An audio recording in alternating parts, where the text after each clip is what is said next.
Hello and welcome, fellow users of the internet. My name is Noah, and you're watching As Fidel Merchants. Okay, great news. We're in one of our closing episodes of this little series, the Lord of the Rings sealed tier list, and as you can tell from all of our different colors together, this is the gold section. We're going to start out with Aragorn, Company Leader. One colorless, green and a white for a legendary creature. Human Ranger, it's a 3/3. Whenever the ring tempts you, if you chose a creature other than Aragorn, Company Leader, as your ring bearer, put your choice of a counter from among First Strike, Vigilance, Death Touch, and Lifelink on Aragorn. When you put one or more counters on Aragorn, put one of each of those kinds of counters on up to one other target creature. I think we have a simple old A for Aragorn. Very efficient creature. There should be plenty of ring temptings going on in all the colors, so that'll help put plenty of counters on him and counters on everything else. And also, if you can put counters independently on him, you get even more of them. So he's a really good card. Makes your board really good. A for Aragorn. This Aragorn's a bit of a different story. Aragorn the Uniter. Red, green, white, blue. Legendary creature, Human Noble. He's a 5/5. Whenever you cast a white spell, create a 1/1 Human Soldier token. Whenever you cast a blue spell, scry 2. Whenever you cast a red spell, Aragorn deals 3 damage to each opponent. When you cast a green spell, target creature gets +4/+4 till end of turn. I think this card's an F. I think this card's really, really bad. Just like, it's super hard to cast, and then even once you cast it, you have to have other spells to kind of make it good, and I don't think any of these abilities together really come together to make something you're excited about. Arwen Mortal Queen, on the other hand, is very good. One colorless, a green and a white for a legendary creature, Elf Noble. Arwen Mortal Queen enters the battlefield with an indestructible counter on it. Pay 1, remove an indestructible counter from Arwen. Another target creature gains indestructible till end of turn. Put a +1/+1 counter and a lifelink counter on that creature, and a +1/+1 counter on Arwen. And a lifelink counter on Arwen. Yeah, I'm gonna go ahead and put her in A+. I think she's really strong. She's gonna block any non-trampler forever, and then if they finally do figure out some exiling or enchanting way to finally kill her, you just go ahead and pay your 1 mana and move, put a +1/+1 counter and a lifelink counter on something else, or once they finally tap out, you go ahead and put all the counters everywhere else. I think she's a really powerful card and a really good reason to play Selesnya. Alright, Arwen Undomil, green and a blue for a legendary creature, Elf Noble. Whenever you scry, put a +1/+1 counter on target creature. 4 colorless, green and blue, scry 2. I think this Arwen, we can probably put her in regular A. You could maybe put her in B. Now, if you can put any other scry, if it was just activate disability and then put the +1/+1 counter on, it wouldn't be any good. But the fact that it's any scry, turns her into a 3/3. If you're attacking with that other 1/3, this card's just going to end up being pretty good. Alright, we have the Balrog, Durin's Bane. 5 colorless, black, and a red. This spell costs 1 less to cast for each permanent sacrifice this turn. Haste. Balrog can't be blocked except by legendary creatures. When the Balrog dies, destroy target artifact or creature an opponent controls. Okay, I'm going to give it a B right now, but if you could somehow get this down to like 5 or 4 mana, you really are doing something, I guess. Because it is nice to remember that treasures are essentially a ritual. A treasure will pay for 2 of this instead of just 1. So if you could somehow pay 4 of that up, yeah. 2 treasures and 3 mana makes this cost, 2 treasures and 3 lands, and that's pretty good. So, like, when you're paying that for it, it becomes an A, almost trending towards A+. But just paying, if you end up being forced into just paying 7 mana for this ability, it's not really enough. 7 mana at that point in the game. They're probably going to have a legendary creature, so they will be able to block. Being able to destroy something is really good payoff if they get to kill it, but, add 7 mana at the floor, which is where I'm going to rate this card. It's just a B. Get enough things to sacrifice, you're looking for the A. Alright, Bilbo, Retired Burglar. 1 colorless, a red, and a blue for a legendary creature, Halfling Rogue. It's a 1/3. When it enters the battlefield or leaves, the ring tempts you. Whenever Bilbo deals combat damage to a player, create a treasure token. Bilbo himself is a really good ring bearer. I'm going to put him in B. He's a pretty powerful card. You're going to resolve this on turn 3. He's going to be your new ring bearer. If you ring bear a few more times, you're going to start closing things out pretty quick, especially since he gets treasure tokens to help you cast the new cards you find off of being the ring bearer, and you should be able to be pretty efficient. Butterbur, Bree Innkeeper, 2 colorless, a green and a white for a legendary creature, Human Peasant. It's a 3/3. At the beginning of your end step, if you don't control a food, create a food token.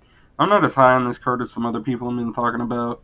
I don't think it's a really effective way to make a food token, which is what the green-white decks are wanting to do. My plan to make a food token is to simply run out of food tokens. It could maybe help, but I'm not. I'm just on a C. It could play better, but who knows. Alright. Denethor, Ruling Steward. 1 colorless, a white, and a black for a legendary creature, Human Noble. It's a 2/4. At the beginning of your end step, if a creature died this turn under your control, create a 1/1 white human soldier token. 2 colorless, sacrifice another creature. Each opponent lose 1 life and you gain 1 life. Now I'm going to go ahead and give this an A. Really good ability. Really good abilities just all around. Decently statted for the mana. You can kill stuff that they enchant or stun or whatever, and then get value out of it. And even just blocking with your human, then sacrificing with the ability to gain life, and they lose a life. Really good. A for Denethor. Oh man. The Doors of Durin. 3 colorless, red and a green for a legendary artifact. Whenever you attack, scry 2. Then you may reveal the top card of your library. If it's a creature card, put it onto the battlefield tapped and attacking. Until your next turn, it gains trample if you control a dwarf, and hexproof if you control an elf. The until end of turn part, that part's kind of almost flavor text. Man, it's too bad I don't have an X tier for the X-Files. I want to believe. Man. Okay. I think I do have to just give it a C in all objectivity. If you ever do get 5 mana worth of creatures off of this, it's amazing. And if you control an elf and a dwarf, yes, magical Christmas land, everything goes right. Yeah, this card's busted. However, there are going to be a decent amount of times where you look at the top 2 cards, you see a land in your 1 removal spell, you go bottom, you reveal another land, and you get nothing. You paid 5 mana to scry 2, and nothing happened, and you're going to be really sad. So, the fact that all those come together, and on top of that, red doesn't help you scry, so, this card's a little out of place because none of the red cards help you scry and help you fix the top of your deck, so that's not going to get any help. So your green cards are going to have to do a lot of heavy lifting to make this card good, and all that comes together to, unfortunately, just a C. The upside is very much there. I just can't quite bring myself to put it in D like objectively maybe it should. It could be put here, but I think I'm going to give it a C. Alright, Elrond, Master of Healing. 2 colorless, green and a white. For a legendary creature, Elf Noble. Whenever you scry, put a +1/+1 counter on each of X target creatures, where X is the number of cards looked at while scrying this way. Whenever a creature you control with a +1/+1 counter on it becomes the target of a spell and ability an opponent controls, you may draw a card. So, I'm going to give it an A. It would be an A plus if somehow it could cause scrying itself, which it can't. But hopefully somehow in your blue-green elf scries matter deck, you're going to have plenty of scrying going on. And maybe if you're very lucky, you can somehow put a counter on this immediately. That way, it can. That way you can draw a card if it gets targeted and taken out by your opponent. So that's why it's only an A, not an A plus. But it is trending towards very good. If all the turns where you play this and then can get like a combat scry trigger in combat and put a +1/+1 counter on this, then you're off to the races. Then it's definitely an A plus. Very good card right there in L1 Master Opinion. Alright, Eowyn, Fearless Knight. 2 colorless, red and a green for a legendary creature, human knight. It's 3/4. It's got haste, and when it enters the battlefield, exile target creature an opponent controls with greater power. Legendary creatures you control gain protection of each of that creature's colors until end of turn. Unsurprising, we've got another A in our gold cards. This card's super sweet. It just gives all of your legends protection from essentially your opponent's battlefield. As long as you get, that is, of course, if you're lucky enough to spike one of their like gold signaled cards. This card's really good. You're always going to want to play it. Eowyn, Fearless Knight. Alright, Faramir, Prince of Ithilien. 2 colorless, a white and a green, legendary creature, human noble. At the beginning of your end step, choose an opponent. At the beginning of that player's next end step, you draw a card if they didn't attack you that turn. Otherwise, create 3 1/1 human soldier creature tokens. Okay. The first few times I read this card, I didn't think it made any sense. They're going to attack you every time. I didn't realize that, you either get to draw a card or you get to make the humans. And so all of those things put together, I think, gets to bump you into a B for Faramir. I could probably see it, playing out C-wise a little bit more of the time.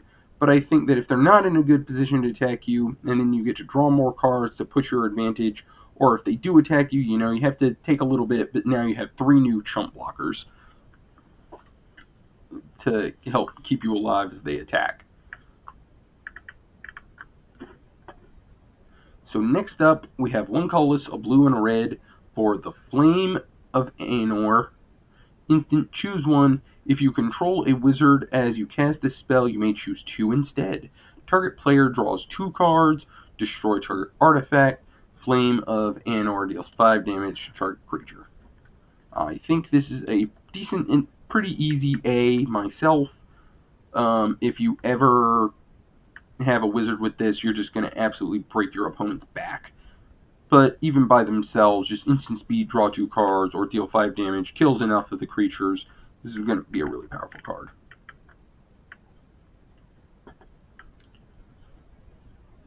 Alright, next up we have Friendly Rivalry.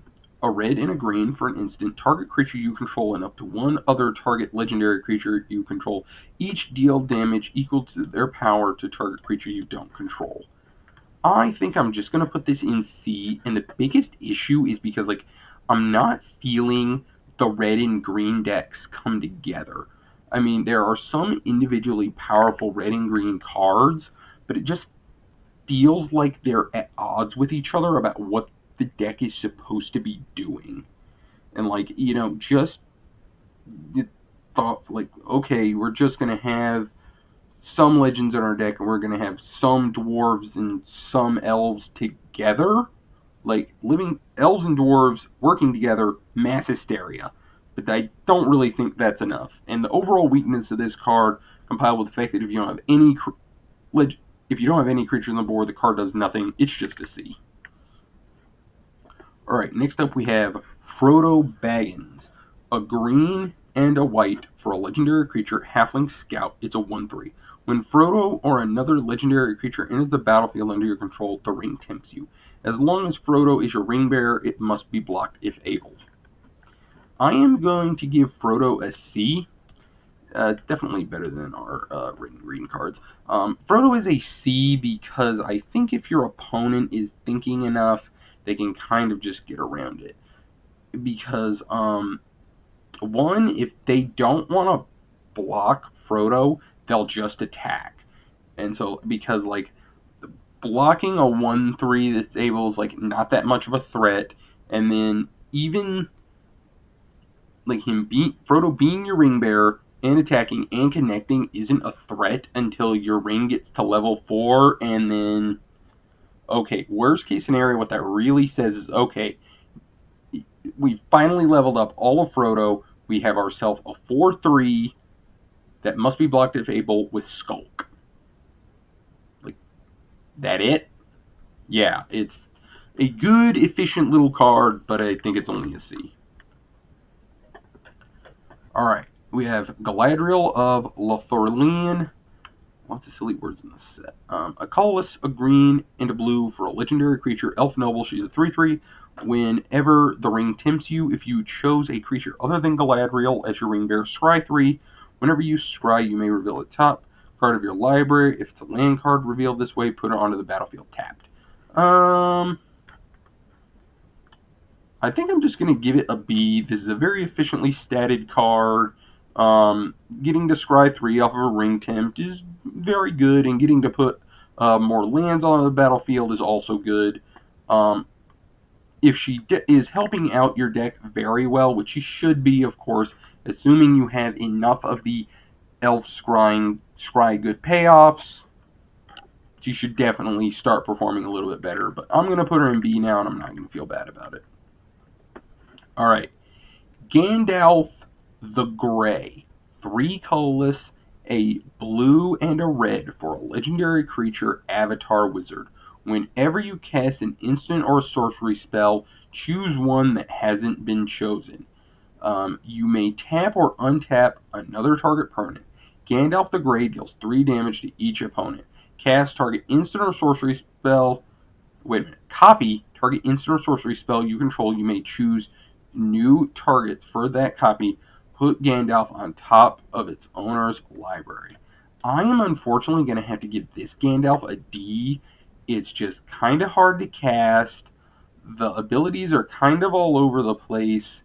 In the Dreamland scenario, where you have Gandalf, you get your 6 mana, you cast Gandalf, and you hold up, I think, something like Deceive the Messenger.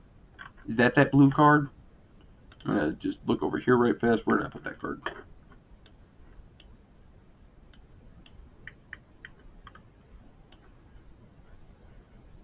Not Scold. The -3, -0. Did I just put that as a C? No, I didn't. Oh my gosh. Deceive the Messenger. I was right. Okay. Yeah, if you can somehow play this card and hold Deceive the Messenger up, or some other really good 1 mana instant, and then, oh, your opponent goes to kill it? Nah, he's back on top of my library now. Like, then yeah, you're off to the races, but that's a very insane thought to have. This is a very classic trope of cards. It's 5 minutes, 3/4, and it asks you to untap with it. You know, even in limited, that's not that great of an ask. D for Gandalf the Grey.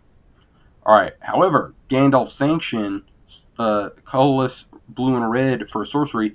Gandalf Sanction deals X damage to target creature, where X is the number of instant sorcery cards in your graveyard. Excess damage is dealt to that creature's controller instead.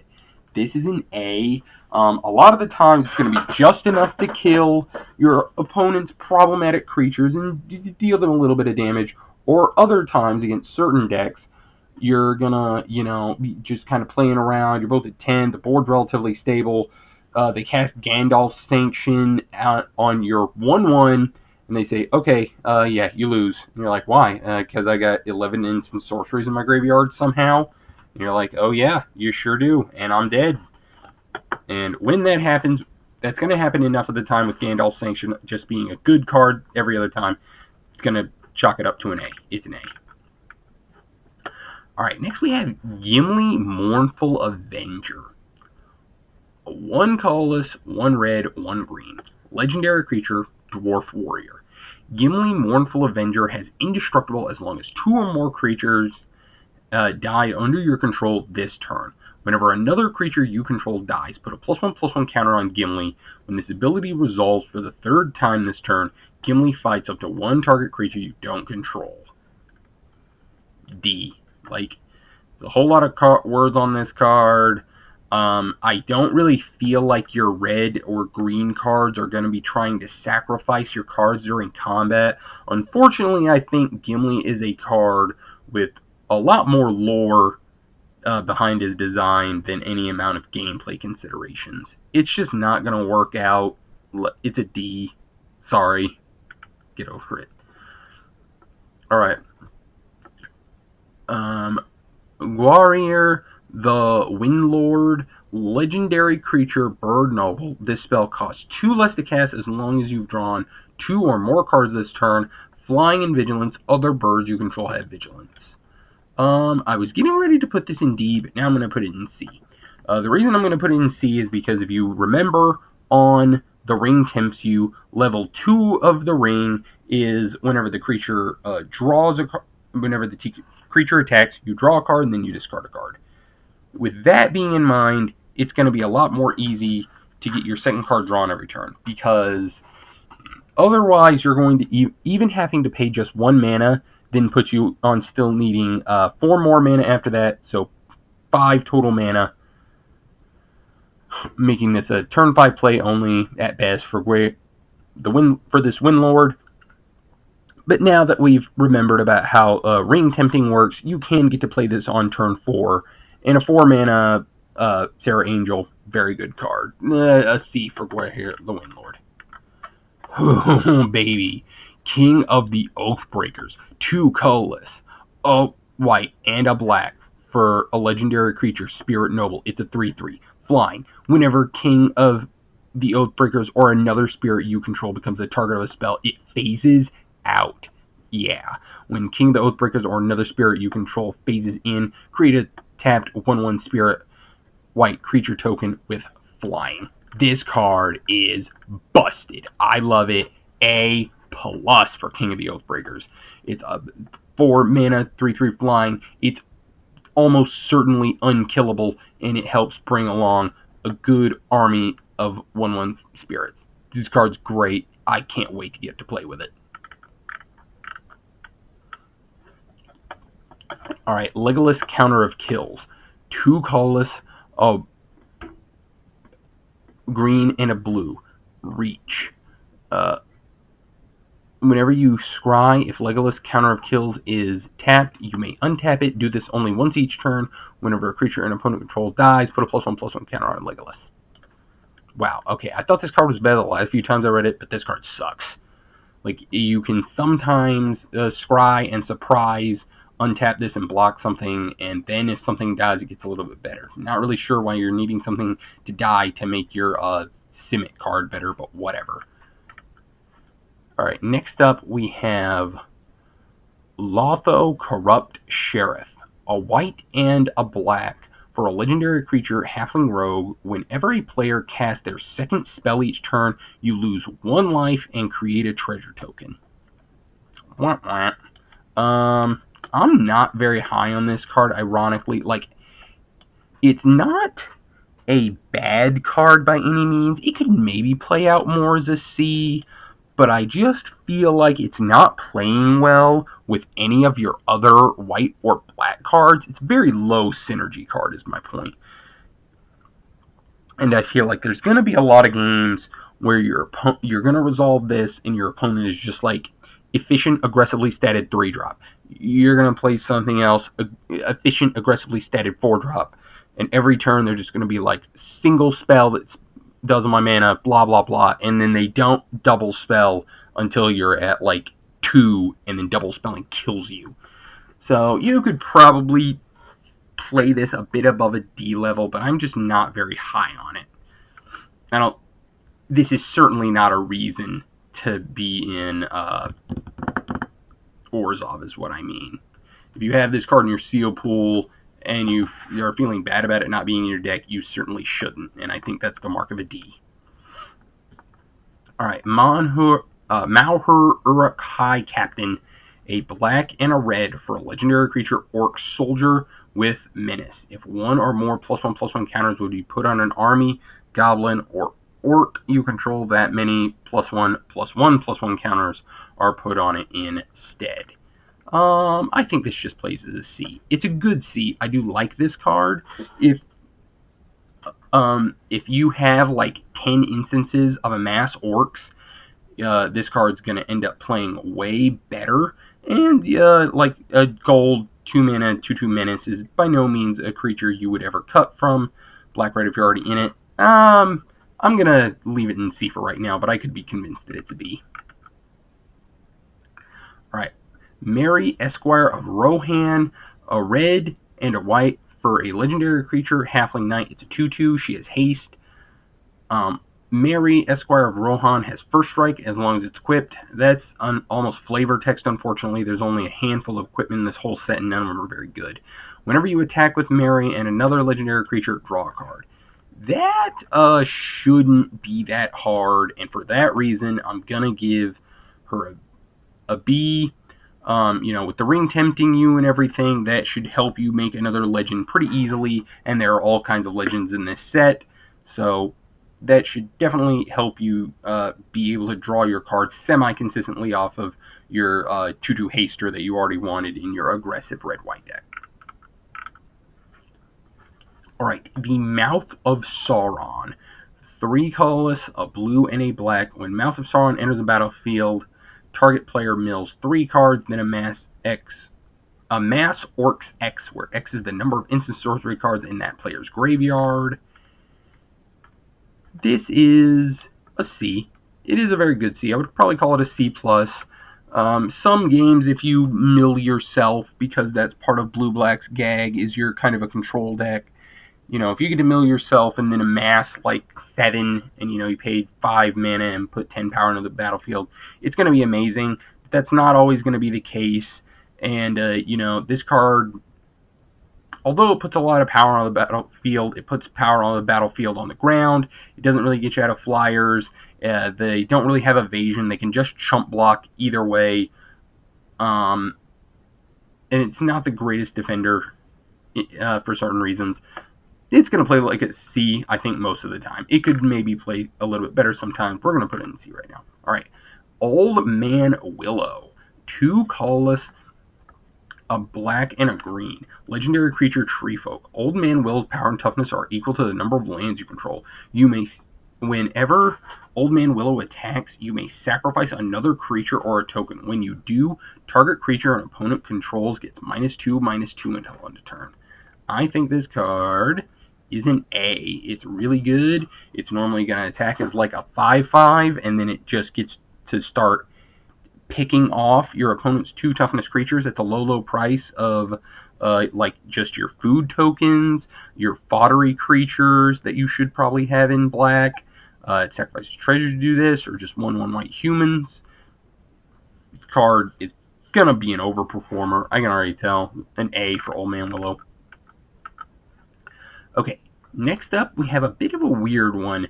Pippin, Guard of the Citadel, a white and a blue for a legendary creature, Halfling Soldier. Vigilance and Ward 1. Tap another target creature you control gains protection from the card type of your choice until end of turn. It's 2/2. So what's going to happen most of the time is you're going to have another creature. They're going to try to play a removal spell, and you're going to give it protection from that removal spell with Pippin. And when that happens, it's going to be pretty good. But then the real question that it comes down to is how good are the creatures in your deck, and how much are you really going to want to protect them with Pippin. Pippins. Also, Ward 1 does definitely help him, but he's still only a 2 toughness creature, and limited a lot of time they're going to be able to play it face up. So I do like this card a lot, but I feel like it's just not going to be there all the time. It's hard. This one's hard to explain. It's a B. If you wanted to play it harder, I would not begrudge you anything. B for Pippin. The Azorius cards just keep on coming with Prince Elamir the Fair. Come on now. Oh, where'd it go? Did it end up in C? an A? Crap. Oh, there it went. Okay, I'm going to also give this a B.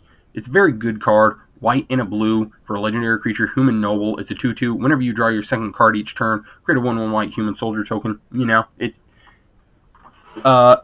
imagine in your Azorius deck, you're going to be having a bunch of blue cards, a bunch of draw extra cards, trying to search for a few bombs. This is going to help gum up the ground. But it's certainly not really going to help you win the game unless you get an amazing start or something. So a B for Prince of the Fair. Alright, Ring Sight. Colorless. Blue and a black. The ring tempts you. Search your library for a card that shares a color with a legendary creature you control, reveal it, put it into your hand, then shuffle. So one thing I didn't realize until a little while ago is when the ring tempts you, you choose a creature and it becomes legendary. And so then you will, as long as you have a creature, you're always going to be able to search at least one card with Ring Sight. I used to think that if you didn't have any creatures, or if you didn't have specifically a legend, the ring tips you, nothing happened, you couldn't search anything. With all that being said, I do still think that this card is going to end up playing like a D. We've seen plenty of 3-mana tutors before, and they just don't work out well. I think it was Core Set 2020 a while ago. They reprinted the 3-mana tutor. You lose 3 life and get the card right into your hand. Didn't overperform. Had to play way more Dominaria Remastered than I wanted to a couple months ago. I saw people resolve plenty of Vampiric tutors and then just die.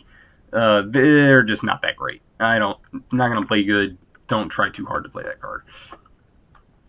Rise of the Witch King. 2 colorless, black and a green. Sorcery. Each player sacrifices a creature. If you sacrificed a creature this way, you may return another permanent card from your graveyard to the battlefield.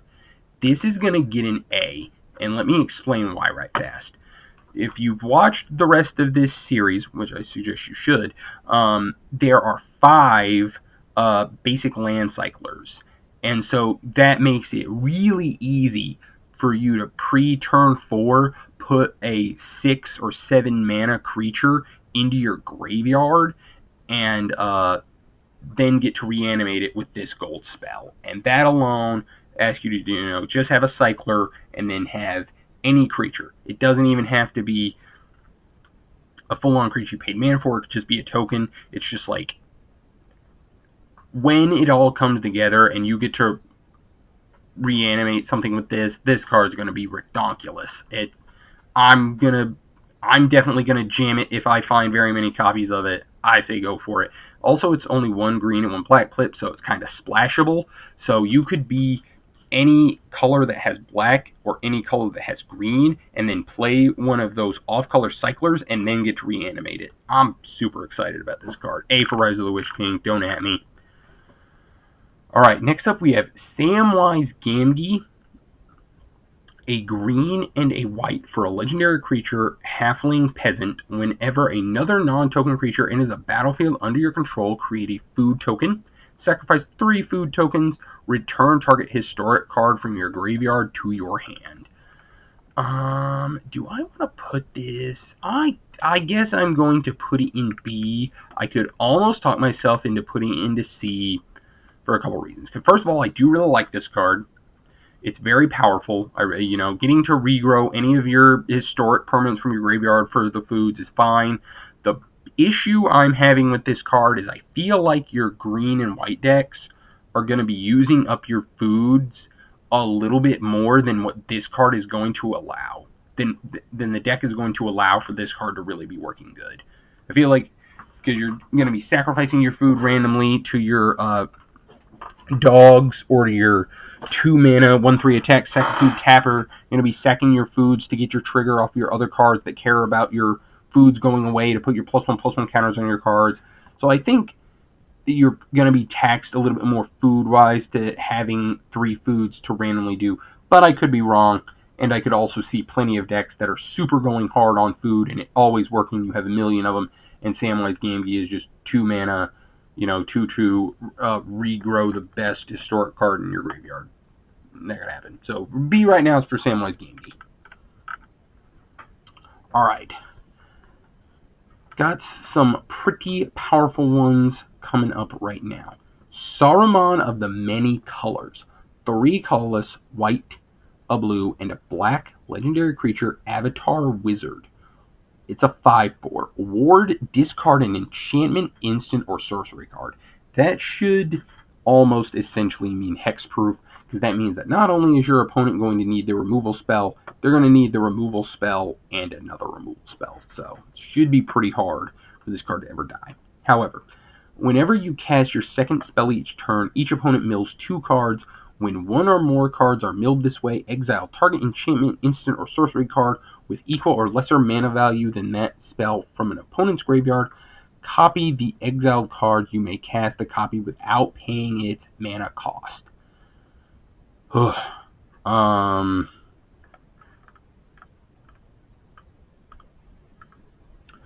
do think this card edges its way into A.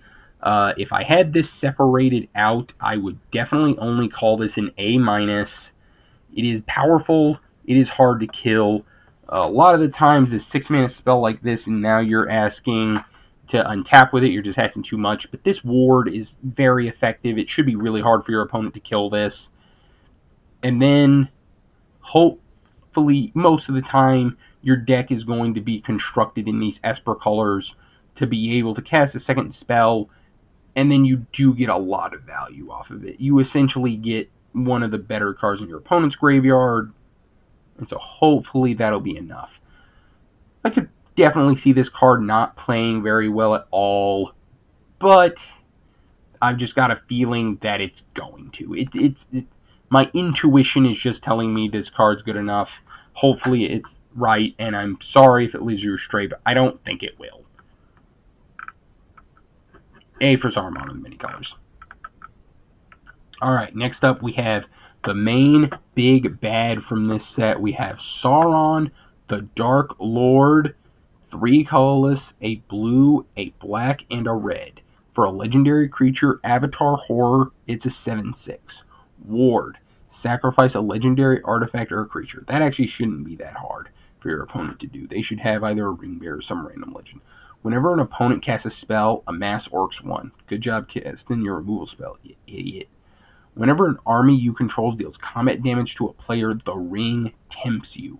Whenever the ring tempts you, you may discard your hand. If you do, draw 4 cards. I think this card is mega based. It is based AF. I love this card. Sauron the Dark Lord, A+.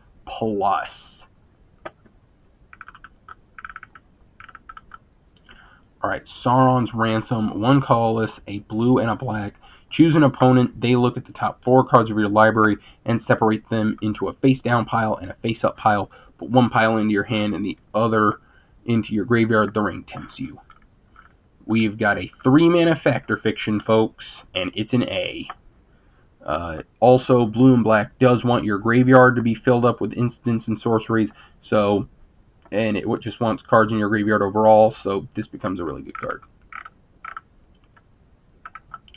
Alright, next up we have Shadow Summoning, white and a black, sorcery, create 2 tapped 1/1 white spirit creature tokens with flying. I think this card's only going to play like a C. Making 2 1/1 flyers is really good, but they're tapped, so you don't get to block if you're behind, and there really isn't that much spirit synergy, unless you get like this 1 rare. None of the other cards in the format seem to care about spirits, so that's just how it is sometimes, I guess. C for Shadow Summoning. Alright, next up we have Shadowfax, Lord of Horses, 3 colorless, a red, and a white. Horses you control have haste. They can attack and tap as soon as they come under your control, and whenever Shadowfax, Lord of Horses, attacks, you may put a creature card with lesser power from your hand onto the battlefield tapped and attacking.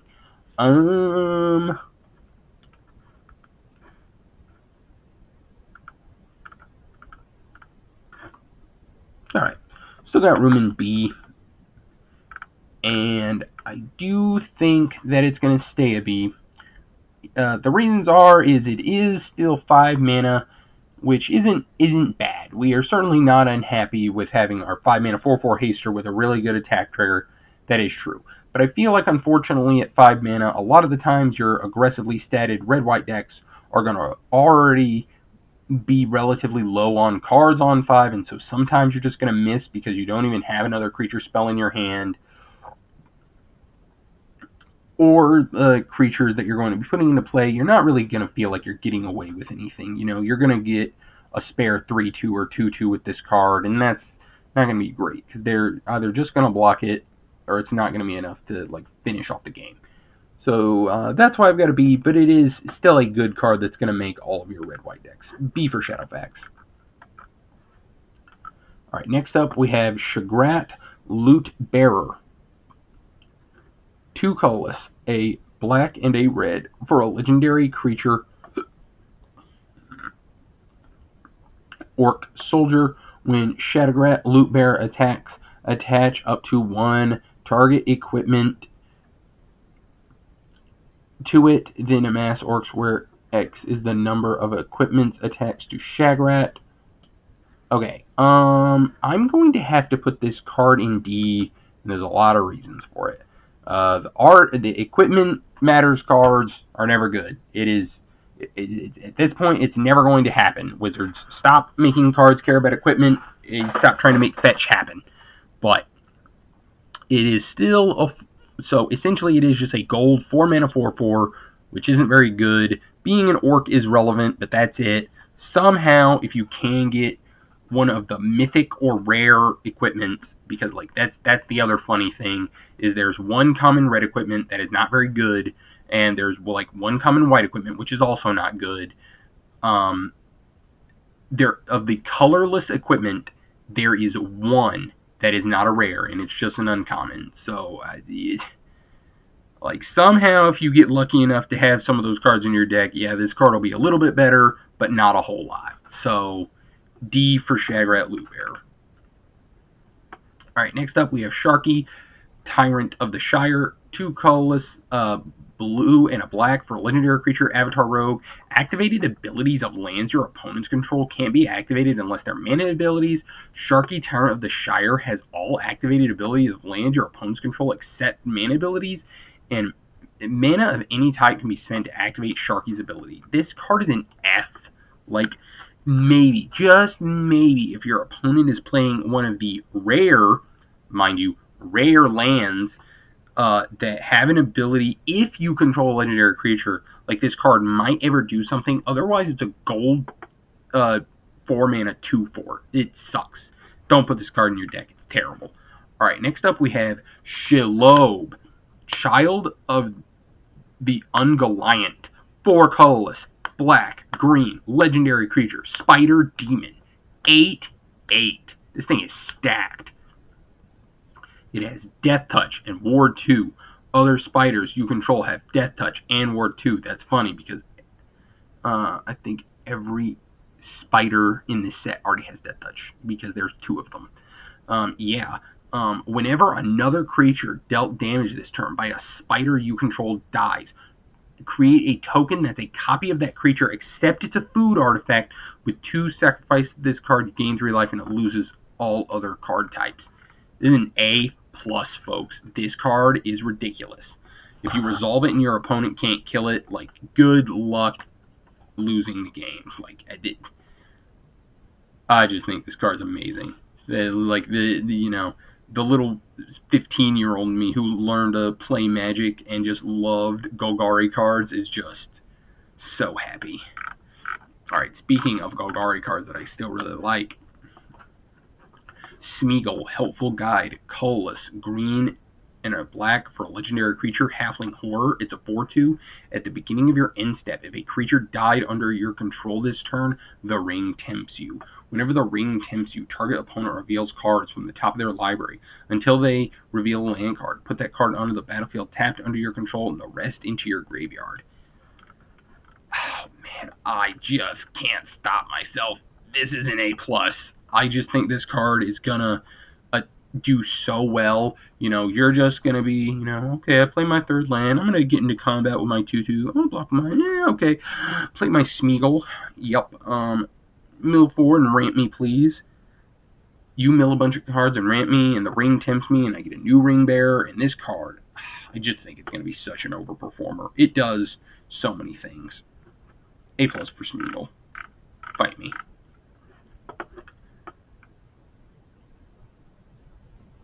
Strider, Ranger of the North, 2 colorless, a red and a green. Landfall, whenever a land enters the battlefield under your control, target creature gets +1/+2 until end of turn.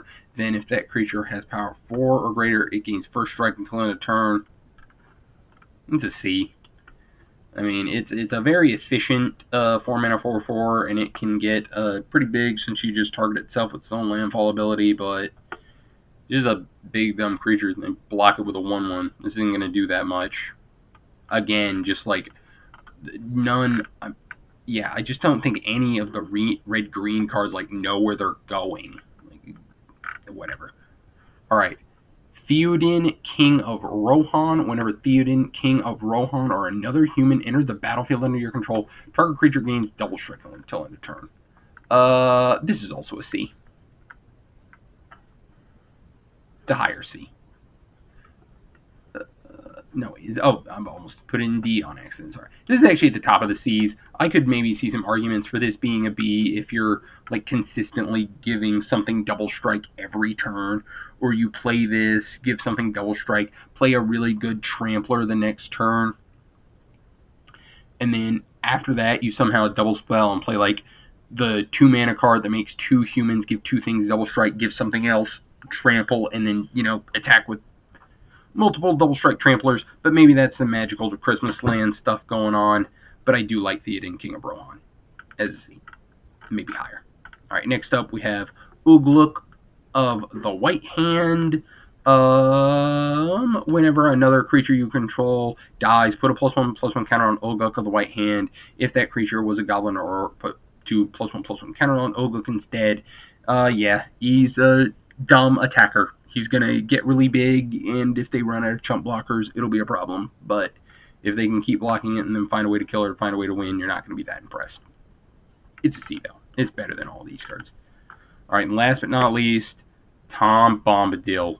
White, blue, black, red, green. Legendary creature, God Bard. It's a 4/4. As long as there are 4 or more lore counters among Tom Bombadil, has hexproof and indestructible. Whenever the final ability of a saga you control resolves, reveal cards from the top of your library until you reveal a saga card. Put that card on the battlefield and the rest on the bottom of your library order. This ability triggers only once each turn. This card is an F. It is the F'est F I've seen in the longest time. So first of all, there is one, count it one, Song of the Ents or whatever, the one green thing. It's the only saga in this whole stupid format that can even have 4 or more counters on it. So the hexproof and indestructible is almost complete flavor text. And then this part, like, how many sagas do you think you'd even feasibly be able to have? Because you'd like have to cast your saga, be able to cast Tom live, then your saga goes off, and then maybe you get something out of it if you were able to have another good saga in your deck. And even then, I don't think you're really getting anywhere, because a lot of the sagas in this set are mid at best. Oh, right, and it's Wooburg. It's impossible to cast. Like, this card is terrible. Please don't put it in your deck. Like, it's absolutely terrible. There's no redeeming quality about it. Alright, I've made my peace. With that being said, I'll come back up here and look at these A pluses and think to myself, oh yeah, I like these cards. Am I going to put these in order? Maybe. No. I do think King of Oathbreaker is better than that card. It's only 3 mana. No. Okay, well, yeah.